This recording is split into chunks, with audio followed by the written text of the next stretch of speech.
आमे समस्ते जानिछे लाउ आम देह पई बहुत उपकारी अटे। आज आमे लाउर गोटे टेस्टी जलखिया बनैबा। एहाकू आपण लाउर चिल्ला किंबा चकुली भी कहि परिबे। एथिपई आपणकू ना अटा चकटिबाकू पड़िबो ना रुटी बेलिबाकू पड़िबो। एही जलखिया को आपण अति सहजरे एवं खूब कम समय रे तैयारी करि परिबे।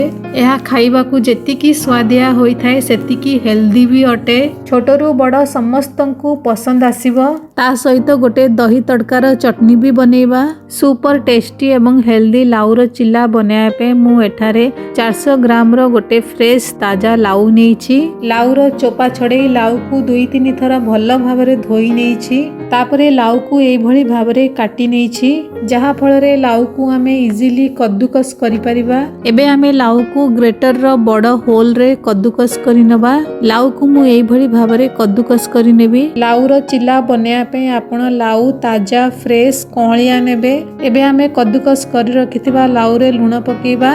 लूण पकेइबा द्वारा लाउ नरम एवं सॉफ्ट होई जिवो एवं लाउ रे थिबा पानी सहजरे बाहरी जाई थाए। लाउ रे लूण पकेइ भल भाबे गोळेइ नबा। लूण गोळेइ सारला परे लाउ को आमे एमिति 5 मिनिट पई छाडी दबा। 5 मिनिट परे एठारे आपण देखि पारुथिबे कि लाउरु केते सारा पानी बाहरी छी। एबे आमे गोटे बासन रे कद्दूकस करि रखिथिबा एही लाउ को 2 हाथ रे एई भली भाबरे प्रेस करी लाउ रे थिबा पानी को बाहर कर नबा। एही लाउर पानी हम देह पई बहुत उपकारी अटे। एही लाउर पानी को आमे रेसिपी बनैबारे व्यवहार करिबा। एई भली भाबे लाउर पानी सब आमे बाहर कर नबा।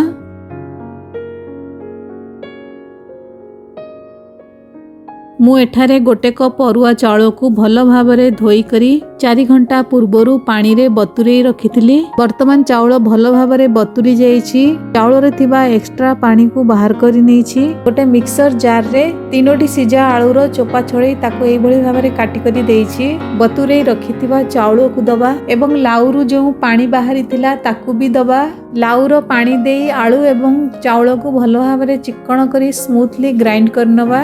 एठारे आपण देखि पारुथुबे बैटर बहुत गाढ़ा एवं बहलिया होइछि। बळिथिबा लाउ पानी को देई पुणी थरे आमे चाउल को भल भाबरे स्मूथली चिक्कण करी ग्राइंड करनबा। चाउल को स्मूथली चिक्कण करी ग्राइंड करिया पई समय लागि थाए। सेति पई आमे कोन करिवा ना मझी मझी रे मिक्सर ग्राइंडर को बंद करी पुणी थरे किछि समय परे स्टार्ट करिवा। माना मझी मझी रे ब्रेक देई चाउल को आमे भल भाबरे चिक्कण करी ग्राइंड करनबा। नहले कौन हम ना कंटिन्यूअस मिक्सर चलेले मिक्सर गरम हो जिवो। चाउल रे आवश्यकता अनुसार पानी देई आमे चाउल को चिक्कण स्मूथ करी ग्राइंड करनबा। एठारे मु चाउल को भल भाबरे चिक्कण स्मूथ करी ग्राइंड करी नेछि।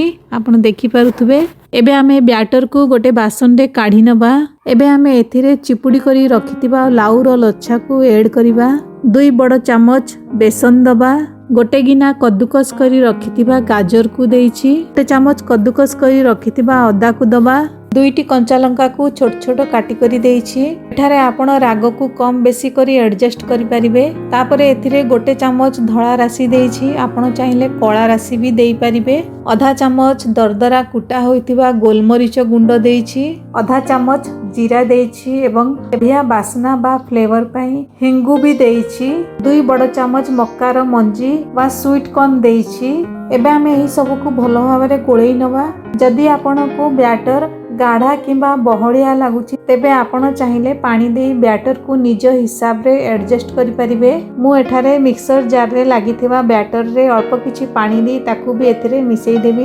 बैटर को आपण निज हिसाब रे पतला किंबा गाढ़ा बहलिया करि परिबे। मु एठारे बैटर को एतिकी ही गाढ़ा बहलिया रखिबी। एबे आमे एथिरे लूण मिसेइबा। मने रखिबे लाउर लच्छा रे भी आमे लूण पकेइछे सेही हिसाब रे लूण पकेइबा। काटी करी रखिथिबा धनिया पत्र को देई पुणी थरे सबु को भल भाबरे मिसेइबा। लूण पकेइ सारिबा परे बैटर को आमे कवर करी 15 मिनिट पई रखिबा। 15 मिनिट रे बैटर बहुत बढ़िया सेट हो जिवो। एबे आमे लाउर चकुली किंबा चिल्ला सहित खाइबा पई दहीर गोटे छुंक दिया चटनी बनैबा। गैस ऑन करी गोटे तड़का पैन रे गोटे चामच तेल दबा। तेल गरम होला परे एथिरे 2टी सुखिला लाली लंका पकेइछि। गैस रो फ्लेम को लो रखिबा। तापरे एथिरे अल्प किछि जीरा पकेइबा। गोटे चामच बिरी डाली पकेइछि। बढ़िया फ्लेवर पई हिंगु भी पकेइबा। गोटे कंचा लंका को एई भली काटी करी पकेइछि। लो फ्लेम रे एपट सेपट गोली भाजी नवा। 6-7ଟି ଭୃସୁଙ୍ଗ ପତ୍ର ବି ପକେଇଛି। ଗୋଟେ ଚାମଚ ସାମ୍ବର ମସଲା ପକେଇଛି। ଅଧା ଛୋଟ ଚାମଚ ଲାଲି ଲଙ୍କା ଗୁଣ୍ଡ ପକେଇଛି। ସବୁକୁ ଗୋଳେଇ ଗ୍ୟାସ୍ ବନ୍ଦ କରିଦବା। ଛୁଙ୍କ ଥଣ୍ଡା ହେଲା ପରେ ଏହାକୁ ଆମେ ଫେଣ୍ଟି କରି ରଖିଥିବା ଦହିରେ ମିଶେଇ ଗୋଳେଇବା। ଗୋଟେ କପ୍ ଦହିକୁ ଫେଣ୍ଟି କରି ରଖିଛି। ଫେଣ୍ଟି କରି ରଖିଥିବା ଦହିରେ ଲୁଣ ପକେଇବା। ଛୁଙ୍କ ଥଣ୍ଡା ହୋଇଯାଇଛି, ଏହାକୁ ଆମେ ଦହିରେ ମିଶେଇବା। କଟା ହୋଇଥିବା ଧନିଆ ପତ୍ରକୁ ପକେଇ ଦହିକୁ ଭଲ ଭାବରେ ଗୋଳେଇ ନେବା। ଲାଉର ଚକୁଳି କିମ୍ବା ଚିଲା ସହିତ ଖାଇବା ପାଇଁ ଦହିର ଚଟଣି ରେଡି ଅଛି।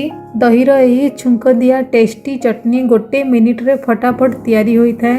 15 ମିନିଟ ପରେ ବ୍ୟାଟରକୁ ଚେକ୍ କରିବା। ବର୍ତ୍ତମାନ ବ୍ୟାଟର କେତେ ବଢ଼ିଆ ସେଟ୍ ହୋଇଯାଇଛି। ଏବେ ବ୍ୟାଟରରେ 2 ବଡ଼ ଚାମଚ ପାଣି ପକେଇ ଗୋଳେଇ ନେବି। ଯଦି ଆପଣ ୟାଠାରୁ ଟିକେ ପତଳା ବ୍ୟାଟର କରିବାକୁ ଚାହାନ୍ତି ତେବେ ଅଳ୍ପ କିଛି ପାଣି ଦେଇ ବ୍ୟାଟରକୁ ନିଜ ହିସାବରେ ଆଡଜଷ୍ଟ କରିନେବେ। ଫାଇନାଲି ଏବେ ଆମେ ବ୍ୟାଟରରେ ଚିଲା ବନେଇବା।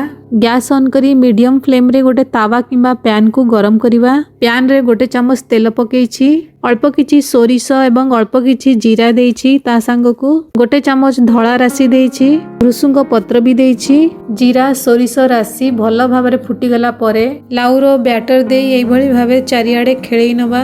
ନିଜ ପସନ୍ଦ ହିସାବରେ ଲାଉର ଚକୁଳିକୁ ମୋଟା ପତଳା କିମ୍ବା ବଡ଼ ଛୋଟ କରିପାରିବେ। ତାପରେ ଲୋ ଟୁ ମିଡ଼ିୟମ୍ ଫ୍ଲେମ୍ରେ କଭର କରି 2 ମିନିଟ ପର୍ଯ୍ୟନ୍ତ ଭଲ ଭାବରେ ସେକିବା।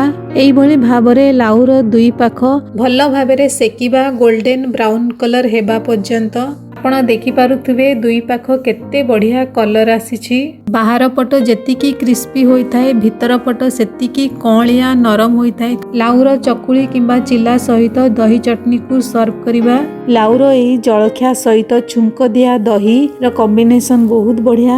ଆଶା କରୁଛି ରେସିପିଟି ଆପଣଙ୍କୁ ପସନ୍ଦ ଆସିଥିବ। ତେବେ ନିଶ୍ଚିତ ଭାବେ ଥରେ ରେସିପିକୁ ଟ୍ରାଏ କରିବେ।